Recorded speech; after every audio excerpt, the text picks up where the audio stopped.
네, 시청자 여러분 안녕하십니까? 뉴스타트 3부 시작합니다. 윤석열 대통령의 탄핵 심판 소식부터 살펴보겠습니다. 헌법재판소가 탄핵 심판 변론 절차를 오는 25일에 모두 마무리하기로 했습니다. 최종 결정 선고는 재판관들의 평의를 거쳐서 다음 달 중순쯤에 이뤄질 가능성이 커 보입니다. 송재인 기자의 보도입니다.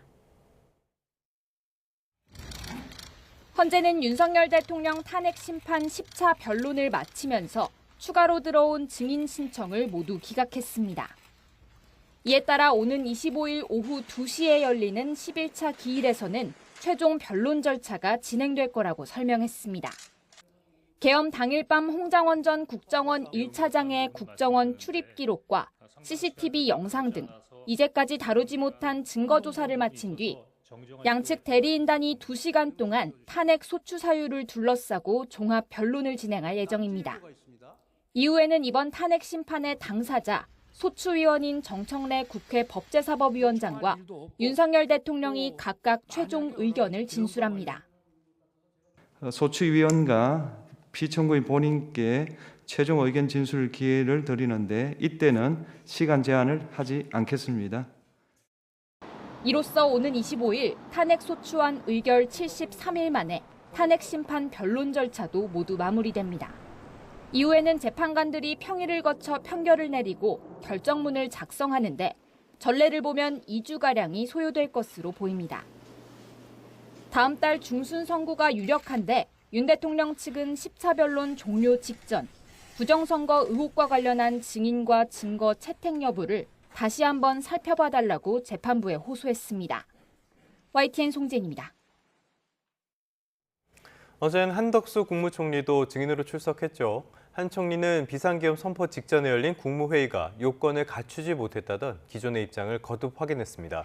계엄 선포에는 국무위원 모두가 반대했다고도 말했는데 김용현 전 국방부 장관의 진술과 배치되는 증언입니다. 이종원 기자입니다. 증인석에 앉은 한덕수 국무총리는 계엄 선포 직전에 열린 국무회의가 통상적이지 않았다고 말했습니다. 말을 아끼긴 했지만 국무회의가 아니라 간담회 성격이었다던 기존 입장을 유지한 겁니다. 어쨌든 통상의 국무회의가 아니라는 저의 그 말씀과 그것이 형식적, 실체적 흔별이 있었다고 생각하는 거, 그거는 제가 하나의 팩트로서. 당시 국무위원들이 모인 대통령실 5층 대접견실에서 국무회의를 연 전례가 없었고 개폐의 선언이나 안건 상정 등 관련 절차도 없었다는 점을 이유로 들었습니다. 실질적인 논의가 진행됐다던 이상민 전 행안부 장관과는 상반된 입장인 건데 다만 적법성이나 위법성에 대해선 사법부가 판단할 문제라며 직접적인 답변은 피했습니다. 김영호 통일부 장관은 뭐라고 그랬냐면 자기는 그렇게 생각했다는 거예요. 이건 국무회의가 아니고 국무위원들의 회의, 만남이지. 통상의 국무회의와 다르다. 그러니까 이거는 법적으로 어떨 것 같다. 법적인 영향을 미치는 그러한 거에 저희가 이렇게 그 개인적인 얘기를 하는 것은 굉장히 좀 적절치 않지 않냐. 한 총리는 당시 자리에 모인 국무위원들이 모두 비상계엄 선포에 반대했다고도 말했는데 계엄에 찬성하는 사람도 있었습니까? 모두 걱정하고 만류했다고 기억하고 있습니다. 앞선 김용현 전 국방부 장관의 증언과 배치됩니다. 동의한 사람이 있었습니까? 동의한 분도 있었습니다. 누굽니까? 제가 말씀드리기는 곤란합니다. 한 총리는 계엄 선포 당일 저녁 8시쯤 윤 대통령의 전화를 받고 대통령실로 가게 됐다며 당시 누구에게도 말을 하지 말라는 당부도 들었다고 증언했습니다. YTN 이종원입니다. 홍장원 전 국정원 1차장은 어제 열린 증인 신문에서 체포자 명단이 적힌 메모를 들고 나왔습니다. 홍 전 차장은 체포하라는 이유가 궁금해서 잊지 않기 위해 적었다고 밝혔지만 윤 대통령 측은 거듭 그 신빙성에 의문을 제기했습니다. 염혜원 기자입니다. 홍장원 전 국정원 1차장이 헌법재판소 증인신문에 가지고 나온 건 계엄 다음 날 복귀에 적은 세 번째 메모였습니다. 여인영 전 국군 방첩사령관으로부터 통보받은 체포조 명단이 적혀 있었습니다. 홍 전 차장은 체포조 명단은 모두 3번 적었는데 첫 번째는 계엄 당일 여 전 사령관과 통화를 하며 10명에서 12명의 이름을 적었던 것이고 두 번째는 글씨를 알아보기 어려워 보좌관에게 지시해 다시 적게 한 것이라고 설명했습니다. 그리고 세 번째는 계엄 다음 날 보좌관에게 복귀하도록 한 것으로 이후 조사를 받으며 자신이 방첩사 구금시설의 감금 조사 등의 문구를 덧붙인 것이라고 밝혔습니다.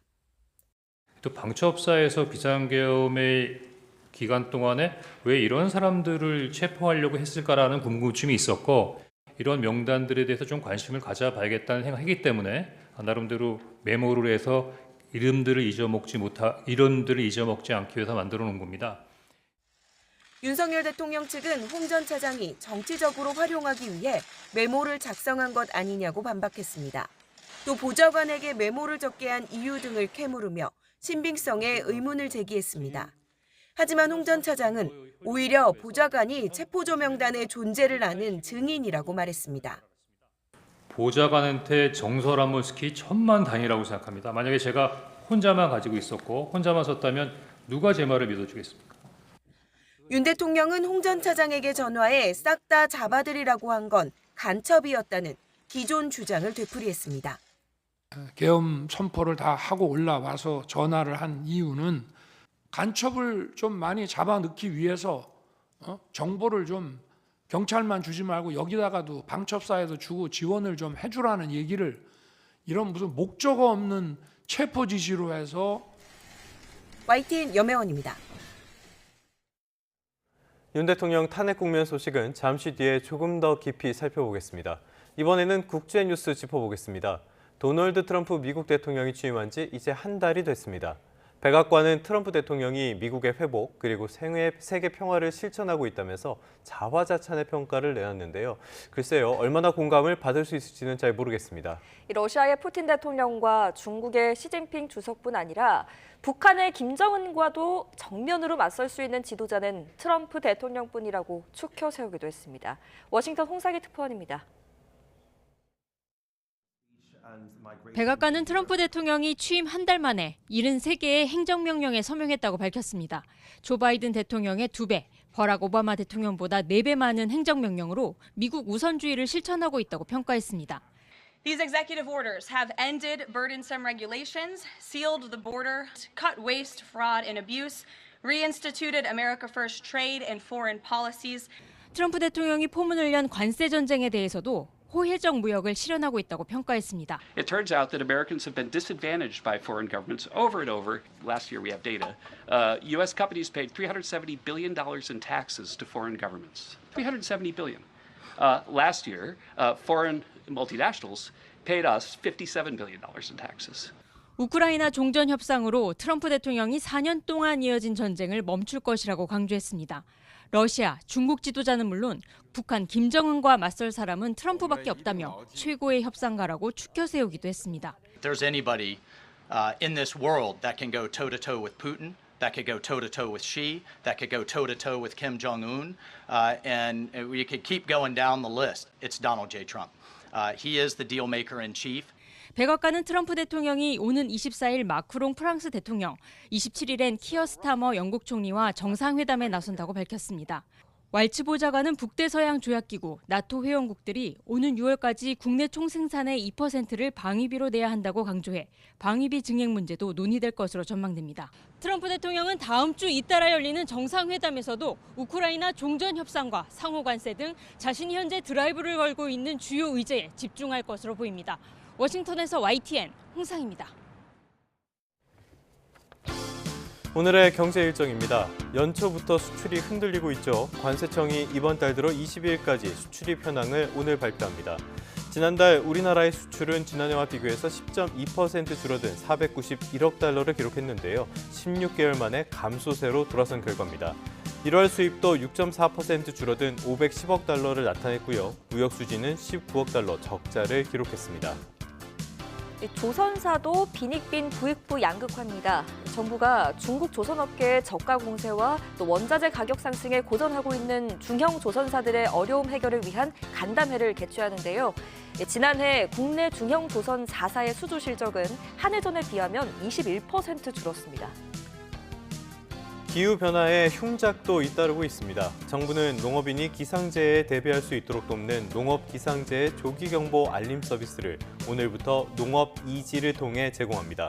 기상청이 제공하는 동네 예보 정보를 농촌진흥청이 분석해 농장 단위 기상 예보와 재해 예측 정보를 제공하는 방식입니다.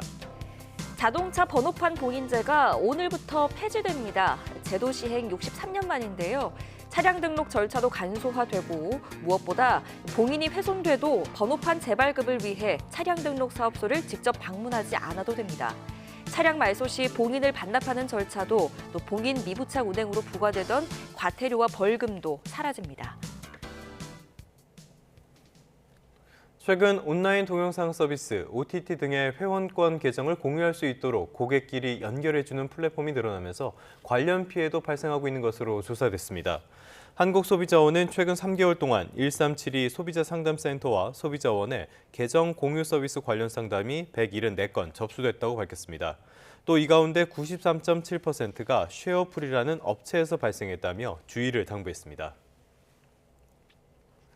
사건 사고 소식입니다. 어젯밤에 30대 남성이 고속도로를 달리던 차량 여러 대에 잇따라 치여 숨지는 사고가 났습니다. 남성은 육군장교 교육생이었는데요. 도로 한복판에 누워있던 상태에서 사고를 당한 것으로 파악됐습니다. 손효정 기자입니다. 차량 통행이 통제된 고속도로에 파편들이 흩어져 있습니다. 어젯밤 10시 20분쯤 호남 고속도로 논산 방향 대전 유성 분기점 근처에서 35살 남성이 차량 10여 대에 잇따라 치여 숨졌습니다. 남성은 차량을 이용하지 않았고 고속도로 노면에 들어 누운 상태에서 사고를 당한 것으로 파악됐습니다. 블랙박스 확인했을 때는 그냥 1, 2차로 사이에 누워 있었던 걸로만 나와 있어요. 걸어가고 그런 거는 안 나와 있습니다. 발견 당시 남성은 군번줄을 메고 있었습니다. 경찰이 확인한 결과 육군 장교 교육생 신분인 것으로 조사됐습니다. 경찰은 근처 국도를 통해 걸어서 고속도로에 진입했을 가능성을 염두에 두고 주변 CCTV 등을 확인하고 있습니다. 밤사이 화재도 잇따랐습니다. 전북 고창에선 목조 주택에서 불이 나 40대 여성 주민이 숨지고 50대 남편이 화상을 입었습니다. 불은 집 전체를 모두 태웠는데 소방은 아궁이에서 불씨가 튄 것 같다는 남편 진술을 토대로 정확한 화재 원인을 조사하고 있습니다. 경기도 여주에선 조미료 공장에서 불이 나 재산 피해가 났는데 소방은 전동 공구 배터리를 충전하는 과정에서 불이 난 것으로 추정하고 있습니다. YTN 손효정입니다. 추가 사건 사고 소식은 한 줄로 정리해 보겠습니다. 구독자 1,000만 명이 넘는 유튜버 쯔양을 협박해 수천만 원을 뜯어낸 혐의로 재판에 넘겨진 유튜버 구제혁, 이준희 씨가 1심에서 실형을 선고받았습니다. 세종 남부경찰서는 지난 18일 세종시 종촌동에서 할머니와 걸어가던 5살 유치원생을 폭행하고 달아난 혐의로 10대 A군을 붙잡아 조사하고 있습니다. 태어난 지 23개월이 된 아기가 아파트에서 숨진 채 발견됐습니다. 부모는 아기를 홀로 두고 외출 중이었던 것으로 조사됐습니다. 강원도 영월에서 발생한 장기미제 살인 사건의 피고인으로 20년 만에 법정에 선 60대 남성에게 무기징역이 선고됐습니다. 지난 17일 새벽 2시 50분쯤 서울 신논현역 근처에서 택시 2대를 들이받고 도주한 혐의로 현행범 체포된 30대 남성 A씨가 경찰 조사를 받고 있습니다. 온라인에 신상이 공개된 뒤 숨진 채 발견된 경기 김포시청 공무원 사건과 관련해 검찰이 악성 게시글을 올리거나 협박한 혐의를 받는 민원인 2명을 약식 기소했습니다. 지금까지 한줄 뉴스였습니다.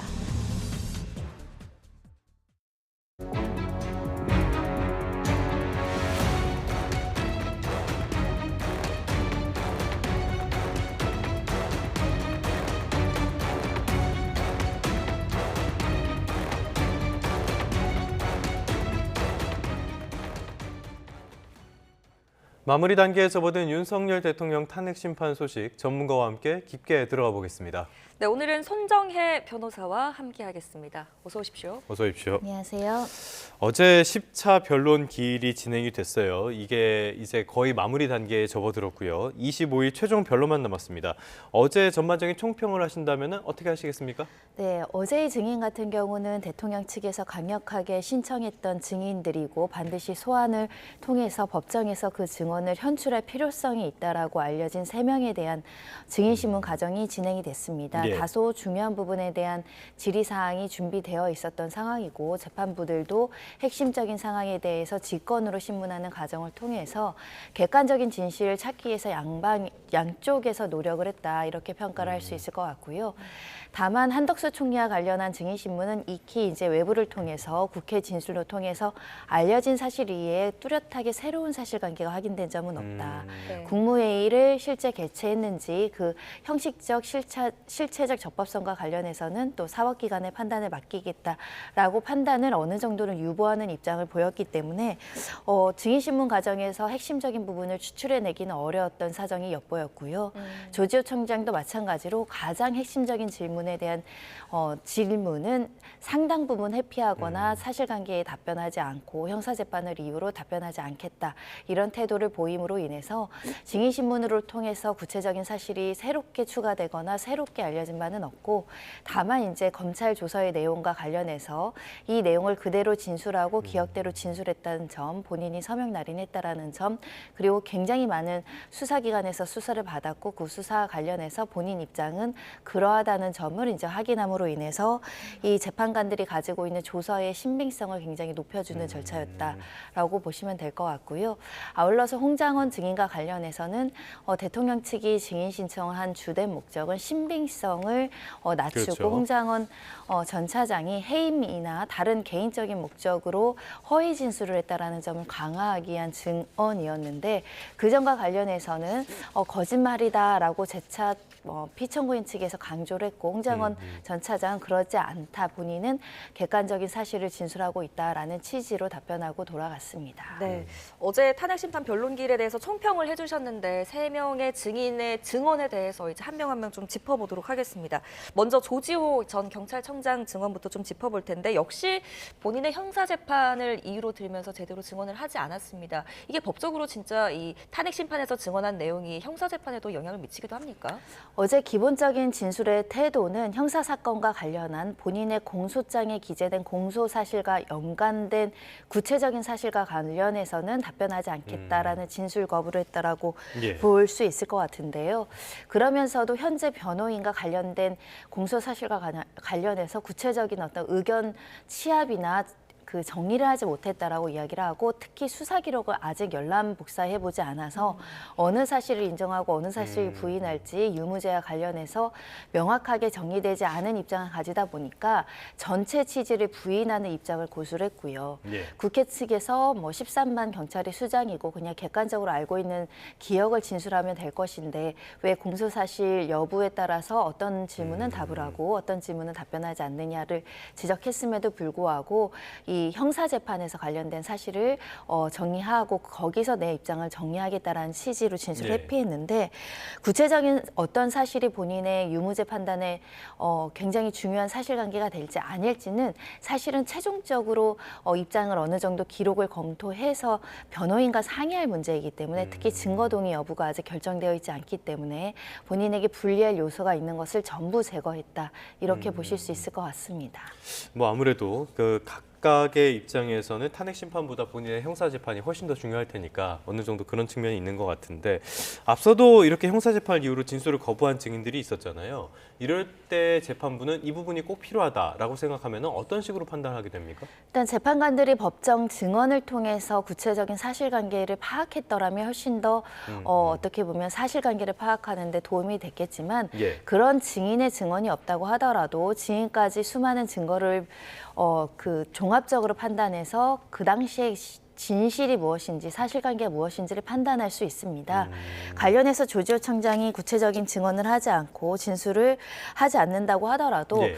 재판관이나 국회 측이나 대통령 측의 어떤 여러 가지 질문의 내용을 유추해서 이 조지호 청장이 이야기한 바에 의하면 그 당시 안가해동과 관련한 질문도 대답은 하지 않았지만 안가해동 과정에서 A4 용지의 존재 여부라든가 계엄 전후로 대통령으로부터 총 10번의 전화를 받았고 그 10번의 전화 내용 중에 대통령이 실제로 국회의원들에 대한 잡아들이려라는 어떤 체포 지시가 있었는지 여부에 대해서 본인이 있다라는 취지의 진술을 했는데 이것을 적극적으로 부인하지 않고 그렇게 진술한 사실이 맞다라고 인정을 했고요. 관련해서 여인영 전 사령관의 전화를 받았고 박안수 계엄 사령관의 전화를 받은 사실도 인정을 했습니다. 네. 다만 그 구체적인 내용을 밝히지 않았지만 결과적으로는 이 여인영 사령관과 이 박안수 관련한 전화에 대해서 협조하지 않았다는 취지는 또 질문 과정에서 확인이 됐기 때문에 만약에 여인영 전 사령관이 수사기관에서 이야기한 것처럼 체포에 대한 협조를 안 했는데 내가 결과적으로는 이행을 안 했다는 취지까지는 간접적으로 확인된 거 아닌가라는 생각을 할 수 있을 것 같고요. 그러니까 이 증인 조지호 청장의 증언으로서 확인되는 사실관계는 관련자들에 대한 어떤 검찰 수사기관의 기록을 통해서 네. 어떻게 보면 다수의 증언들로 그 증언의 신빙성, 조서의 신빙성을 판단할 수 있기 때문에 딱 검찰 조사의 신빙성만으로 판단하는 것이 아니라 그 당시 상황을 둘러싼 여러 가지 관계자들과 그 당시 직접 통화했던 사람들의 진술 내용을 맞춰보면서 그 신빙성을 따져 물을 수 있고 그 신빙성과 관련해서 혹시 검찰에서 허위로 진술했거나 제대로 기억나지 않거나 또는 다른 문제가 있어서 이렇게 정확하게 진술하지 않은 거 아닙니까? 라는 양쪽의 질문이 있었음에도 불구하고 검찰 당시에 사실대로 진술했다라는 이야기를 함으로 인해서 검찰 수사 단계의 진술에 대한 신빙성을 확인해줬다 이렇게 볼 수 있습니다. 네, 어제 김형도 재판관이 이런 질문도 했습니다. 먼저 일단 그 국회의 계엄 해제 의결 이후에 윤 대통령이 조지호 전 경찰청장에게 전화를 해서 신속하게 잘 끝났다라는 내용의 통화 내용도 있었는데 이걸 가지고 이제 칭찬으로 들었냐, 질책으로 들었냐 이런 질문을 했는데 의도가 뭐였을까요? 이렇게 명확하게 답이 나오진 않았던 것 같습니다. 질책으로 받아들이지 않았다는 취지의 답변과 또 뼈가 있는 것 같다라는 말을 검찰 그 진술 당시에 쓴 것으로 보이기 때문에 그렇게 질문이 있었는데 그 부분은 정확하게 기억이 나지 않는다거나 그런 표현을 내가 잘 쓰지 않는다라는 취지로 이야기를 했던 것인데요. 이 당시의 통화 내용을 어떻게 받아들였느냐라는 부분을 재판관이 직접적으로 물었다는 것은 그 당시에 조지호 청장과 김봉식 청장 때문에 계엄이 생각보다 빨리 신속하게 끝냈다라는 이제 대통령이 진술과 주장은 굉장히 중요할 수 있습니다. 네. 대통령이 애초에 비상계엄을 선포하면서 미니 병력을 통해서 단기간 안에 실제 해제 결의가 빨리 이루어질 수 있는 단기간에 구체적인 부분을 실행하지 않는 미니 계엄이라고 이제 주장을 했거든요. 네. 한마디로 경고성 계엄이라는 네. 것이죠.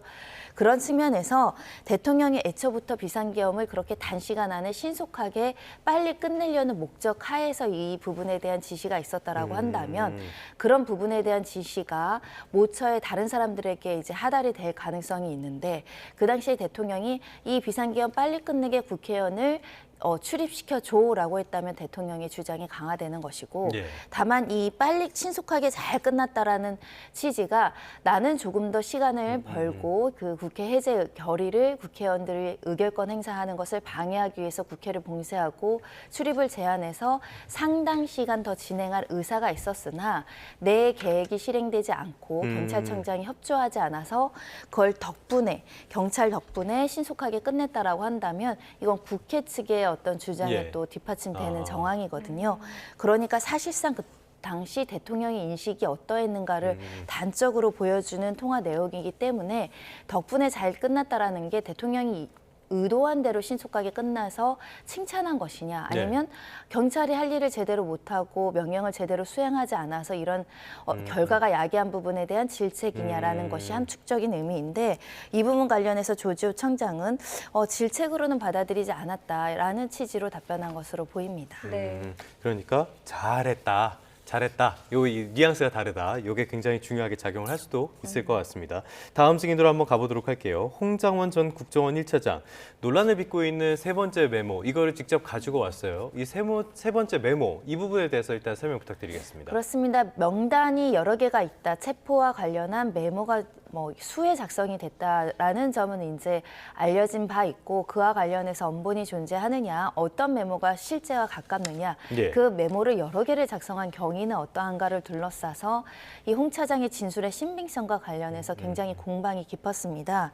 이 세 번째 메모와 관련해서는 첫 번째는 본인이 적고 제대로 읽기 어려운 수준의 어떤 메모였기 때문에 두 번째에 보좌관을 시켜서 정서를 했고, 세 번째 메모는 상대적으로 시간이 좀 여유가 있는 상황에서 계엄의 다음 날 보좌관을 시켜서 복기를 했고, 본인의 기억이 왔다 갔다 하는 부분을 바로잡아서 좀 정리를 한 메모가 존재한다, 이렇게 이야기를 하면서 메모를 여러 번 작성하게 된 경위를 설명을 했고요. 예. 그리고 보시다시피 첫 번째 메모는 누가 봐도 알아보기 어려운 것이었고, 그러다 보니 보좌관들을 통해서 이렇게 정리를 해 나갔다라는 취지로, 그러니까 이 메모를 여러 번 작성한 것은 어떤 허위의 어떤 내용을 기입하기 위한 목적이 아니라 본인이 이것을 기억하고 이에 대해서 이제 알아보기 위한 수순으로 이제 작성을 한 것이지, 일각에서 이야기하는 것처럼 허위로 어떤 공작을 하기 위해서 메모한 것은 아니다라는 취지로 메모 작성의 경위를 설명했던 것으로 보이고요. 다만 첫 번째, 두 번째, 세 번째 관련한 메모에는 조금씩 내용이 조금 다른 부분과 관련해서는 본인이 그와 관련해서 기억을 못하는 부분을 다시 기억해낸다던가, 또 검찰 조사 과정에서 이 부분 이름이 빠져 있다라는 검사의 이야기를 듣고 조회주나 이런 내용을 복기해서 다시 기재했다, 이런 취지를 설명하는 자리였습니다. 네, 어제 그래서 윤 대통령 또 신문을 보니까 이 메모에 대해서 왜 굳이 보좌관에게 시켰느냐, 이런 질문을 또 하기도 하더라고요. 신빙성을 좀 떨어뜨리기 위한 시도였을까요? 일단 보좌관을 작성시키는 행위가 좀 이례적인 거 아니냐, 이런 측의 대통령 측의 질문이 있었는데, 네. 본인의 입장은 이게 처음 있는 일이 아니고 보통 이런 일이 또 여러 번 다른 사건으로도 있었기 때문에 본인에겐 특별한 일이 아니었다라고 설명을 했던 상황이기 때문에, 보좌관이 이것을 다시 이제 정리한 부분에 대한 신빙성은 재판관들이 판단해야 되지 않을까 생각이 들고요. 결국은 보좌관이 수사기관에 출석해서 진술한 내용이 중요하겠죠. 그 당시에 통화 내용을 들었고, 그런 엄본의 메모가 1차 메모가 있었고, 그 메모의 내용이 이것이었는데, 본인이 그것을 그대로 받아 적었을 뿐 허위 내용을 기재하거나 듣지 못한 내용을 적은 것은 아니다라고 한다면 메모의 신빙성은 높아지는 것이고요. 예. 그 당시에 내가 메모의 내용을 잘 알지도 못하는데 홍장원 차장이 그냥 불러주는 대로 작성했을 뿐 실제 그런 체포 명단을 들었다고 할 만한 객관적인 상황이 아니었다, 이렇게 진술을 하면 그 메모는 증거 가치가 없다, 이렇게 봐야 될 것 같습니다. 네.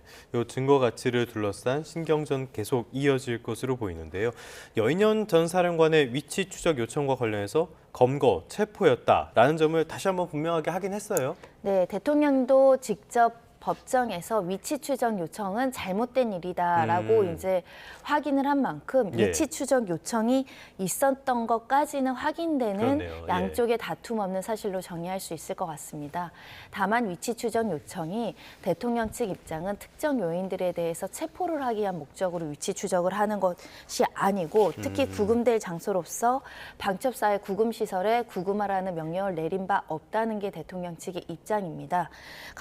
이와 관련해서는 이 홍장원 차장 같은 경우에는 여인형으로부터 방첩사 관련된 구금시설에 대한 감금조사, 이런 취지를 전달을 받았고, 실제로 국정원장에게도 이 방첩사가 이재명과 한동훈을 잡으러 다닌다고 합니다라고 이제 보고를 했다라는 내용에 덧붙여서 그 당시에 위치 추적의 목적이 특정 요인들에 대한 체포의 목적이었다라는 취지, 그렇게 인식했다라는 취지를 주장하고 있기 때문에 결국 대립되는 사실관계의 주장 속에 어떤 것이 진실인지는 최종적인 판단이 남아있다, 이렇게 말씀드릴 수 있고요.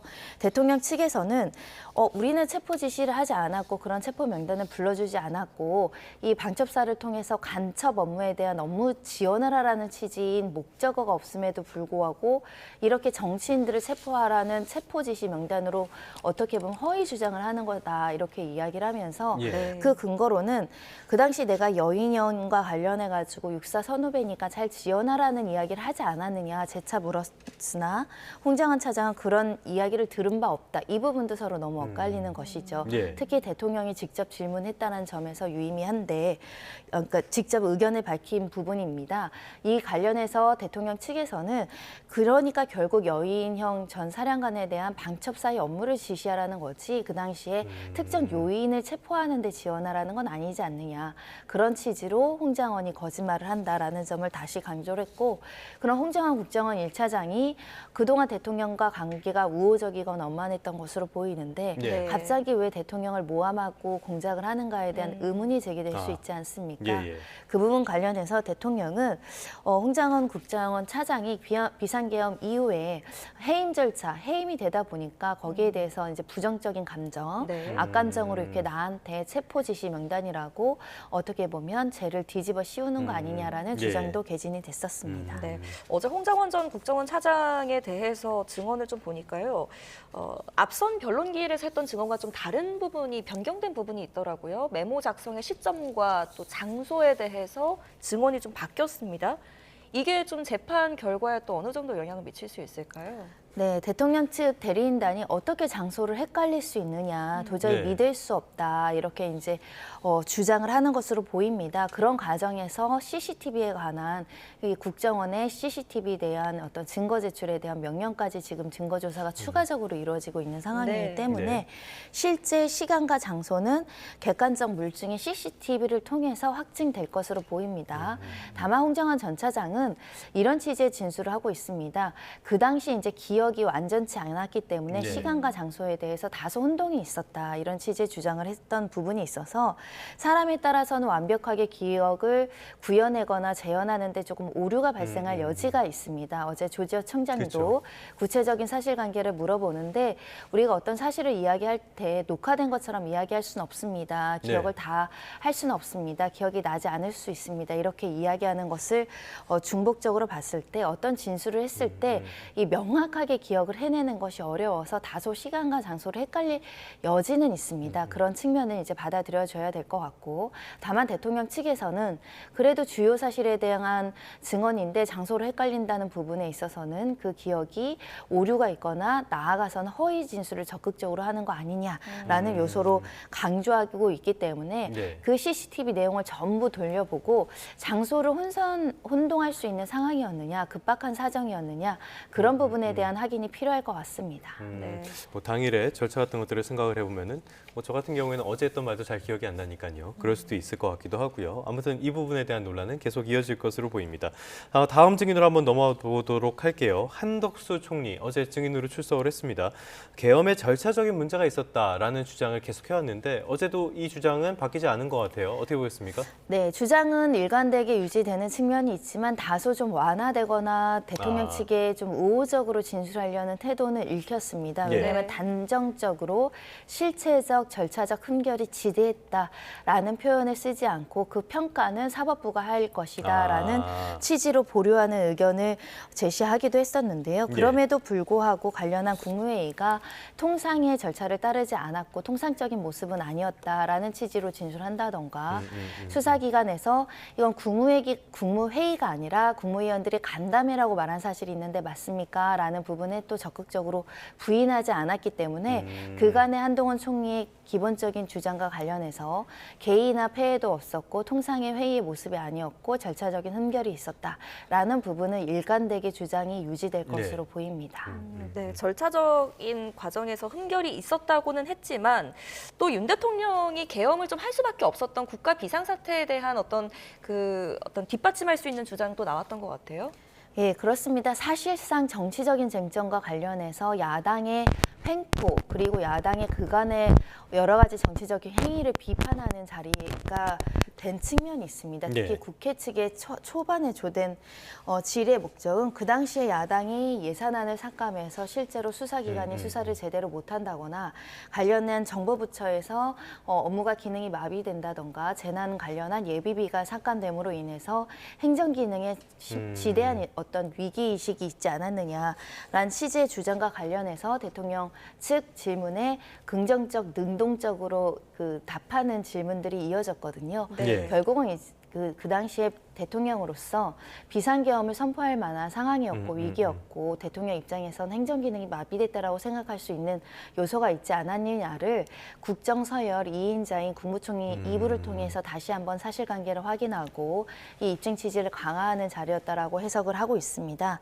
다만 이런 부분은 또 대통령 측에 유리한 측면이 있었지만 다른 취지의 질문, 그러니까 비상계엄과 관련해서 국무회의에서 그렇다면 이 비상위기 상태이기 때문에 비상계엄을 동조했느냐, 네. 찬성했느냐의 질문은 그렇지 않고 반대했고 대부분의 국무위원들이 우려를 하는 상황이었다라는 것을 이제 증언함으로 인해서 일정 부분의 위기는 존재했지만 비상계엄 선포와 관련해서 국무위원들의 인식은 불필요하거나 이것을 했을 경우에 오히려 국가 운영에 상당 부분 우려되는 부분이 있다라는 어떤 위험성에 대한 인식을 공유했다는 점에 있어서는 대통령에게 유리한 질문도 있었지만 또 불리한 진술도 같이 양립해서 나온 상황이다.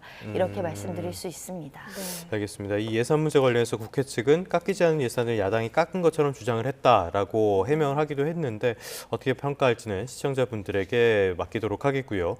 어제 좀 이례적이라고 할까요? 또 약간 이상한 점이라고 해야 될까요? 한 총리가 증언할 때 대통령이 자리를 비웠어요. 대면하지 않은 이유는 뭐로 보십니까? 네, 일단 국가 위상과 관련해서 국무총리와 대통령이 같은 자리에서 증인신문을 하는 것은 위상을 떨어뜨린다라는 판단하에 변호사와 상의해서 퇴정을 했다라고 알려지고 있는데 네. 일단 그 간의 어떤 증인신문 과정에서 보이지 않았던 태도이고 또 갑작스러운 퇴정이었기 때문에 좀 의아한 점은 사실상 있었습니다. 네. 왜냐하면 다른 증인들도 어떻게 보면 국가 서열이 굉장히 높은 사람들, 국방부 장관이라든가 경찰청장이라든가 굉장히 행안부 장관이라든가 대부분 국무총리보다는 조금 더 서열이 낮지만 중요한 직책인 사람들의 증인에는 직접 참석해서 의견을 개진하거나 방어권을 행사했던 과거의 어떤 상황들을 봤을 때 국무총리만 이렇게 퇴정하고 다시 들어온다는 것이 조금 이례적이긴 한데 여러 가지 고민이 있었던 것으로 보이고 또 대통령이 직접 듣고 반박을 하거나 의견을 개진할 필요성이 적었기 때문에 퇴정하지 않았을까라는 생각도 해보는 상황이기 때문에요. 예. 이례적이지만 또 이해 안 되는 측면이 없다. 그리고 재판관에게 양해를 부탁하고 나간 점에 있어서는 또 할 수 있는 선택이다. 그런 점은 확인이 될 것 같습니다. 네. 어제 이제 10차 변론기일을 마지막으로 재판부에서는 25일 다음 주 화요일을 최종 변론기일로 지정을 했습니다. 일단 이 날은 뭘 하는 날입니까? 최종적인 변론입니다. 그러니까 보통 8차, 9차에도 재판을 종결할 수 있을 것인가 그런 논의들이 굉장히 많았는데 한두 차례 더 진행될 가능성이 있었던 상황에서 결국은 11차까지 변론기일이 지정이 됐다. 네. 이것은 양쪽의 방어권 보장을 위해서 의견을 진술하고 의견을 정리할 수 있는 시간을 부여했다라고 이제 이야기 드릴 수 있을 것 같고요. 네. 어제 증인신문 과정에서 새롭게 제출된 증거들이 있습니다. 예. 그러니까 홍정원 차장의 원본 메모라든가 국정원 관련한 CCTV 이것은 아직 네. 증거조사나 이런 것들 증거 채택이 명확하지 않기 때문에 네. 증거를 채택해서 이제 증거 조사를 해야 되는 절차가 남아 있는 것이고요. 나가서는 그 동안에 이제 종합적으로 이제 진술을 여러 가지를 해왔지만 그걸 종합해서 요약해서 최종적으로 의견을 전달하는 기회로서 최후 변론의 그 기회를 준다라는 측면에서는 2시간씩 변론 시간을 부여하고 그리고 최종 의견과 관련해서는 시간 제한 없이 이 방어권 행사를 보장하겠다라는 취지로 일단 대통령 측에서 상당한 시간을 부여해 달라라는 주장이 있었던 만큼 그것을 수용해서 제한 없이 최종 의견을 진술하게 하겠다라는 취지이기 때문에 지난 기일에 국회 측에서 증거 요지한 것처럼 국회 측에서 증거 조사를 한 증거에 대한 증거 요지를 설명한다고 했고요. 아마 부정선거와 관련 관련해서 지난 기일에 상당 시간을 할애했기 때문에 다른 쟁점과 관련해서 이 증인들의 증언의 내용을 취합해서 본인들이 주장했던 주장의 요점을 최종적으로 의견을 전달해서 강조하고자 하는 것들을 정의해 나가지 않을까 합니다. 알겠습니다. 어제까지 10차례 변론 기일이 있었고요. 그다음에 이제 추가적인 증인 신청 모두 기각을 하면서 3월 중순쯤에는 결론이 나오지 않겠냐 이런 전망들이 나오고 있잖아요. 근데 하나의 변수로 꼽히는 게 마은혁 후보자의 임명, 이게 변수가 되지 않겠냐 이런 분석도 나오거든요. 변호사님은 어떻게 보십니까? 현재까지는 큰 변수가 되지 않을 것 같습니다. 예를 들면 한 5차, 4차 변론기일 전까지 이에 대한 어떤 선고가 이루어졌다라고 한다면 변론기일 전에 마은혁 재판관이 실질 심리에 참여해서 이런 여러 가지 증인의 증언도 청취하고 관련된 주장을 들음으로 인해서 결정에 참여하는 정당성이 높아질 것인데 지금은 변론기일이 거의 증인 신문까지 최종적인 증거 조사가 어느 정도 마무리됐고 일부 증거에 대한 조사만 11차, 그러니까 마지막 기일에 남아있는 상황에서 그 변론 기일에 참여하지 않은 재판관이 뒤늦게 선고만을 위해서 임명될 수는 있지만 결정문을 작성하는데 또다시 어떤 정당성에 대한 논란이 야기될 가능성이 있기 때문에 현재로서는 빨리 임명해서 빨리 재판 과정의 평이나 결정문에 참여시키기보다는 아예 지금의 마은혁 재판관 임명은 좀 후순위로 미루두고 지금까지 변론 기일에 참여했던 재판관들끼리의 평이와 논의와 결정문 참여를 통해서 결론을 내리겠다라고 생각한 거 아닐까. 왜냐하면 변론 재개에서 다시 이제 결심을 통해서 빨리 선고할 수 있음에도 불구하고 지금 선고 기일을 지정하지 않았다는 점에 있어서는 신속하게 결정하지 않고 조금 더 수고하겠다라는 재판관들의 의견이 엿보이는 상황입니다. 네, 저희가 시간이 없어서 짧게 하나만 여쭤보겠습니다. 지금까지 10차례 변론들 다 지켜보셨잖아요. 이 재판 결과에 좀 결정적인 영향을 미칠 만한 증언을 좀 몇 가지 꼽아주신다면요. 결국은 중요 증인은 2명 같습니다. 조지호 청장과 곽종근 사령관이 굉장히 중요한 핵심 증인이었습니다. 이 곽종근 전 사령관이 가지는 증언, 그러니까 보통 법정에서 증언은 본인의 이해관계에 따라서 허위 진술하는 경우들이 상당 부분이 있기 때문에 그 재판관들, 판사들은 기본적으로 사람의 말에 대해서 신빙성을 그대로 믿지 않고 따져봅니다. 의심을 한다는 거죠. 근데 곽종근 사령관의 진술은 상당히 높은 신빙성을 가질 수밖에 없는 절대적인 이유를 제시를 했는데 그 당시에 대통령이 직접 명령을 하다라는 그 통화 내역을 스피커폰으로 이야기를 하는 바람에 화상회의를 통해서 예하 부대원들이 같이 들었다는 취지, 그리고 그런 취지를 진술한 다른 부대원들의 어떤 이야기가 있었기 때문에 진술의 신빙성이 높아질 것이라고 보입니다. 알겠습니다. 말씀하신 것처럼 조지호 청장 그리고 곽종근 사령관 굉장히 주목을 해봐야 되는 증인인 것 같습니다.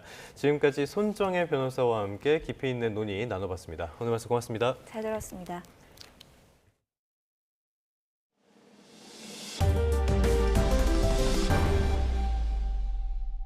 어제 늦게까지 하셨나요? 끝으로 출근길 날씨 살펴보겠습니다. 네, YTN 야외 스튜디오 연결합니다. 고은재 캐스터. 네, 고은재입니다. 이번 주 내내 날이 굉장히 추워요. 오늘도 추워 보이는데 날씨가 어떻습니까? 네, 맞습니다. 이번 주 내내 겨울 추위가 꺾일 줄을 모르고 있습니다.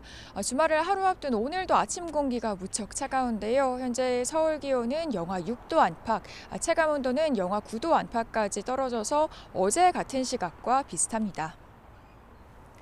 네, 활동을 많이 하기 시작하는 낮부터는 좀 추위가 풀릴까요?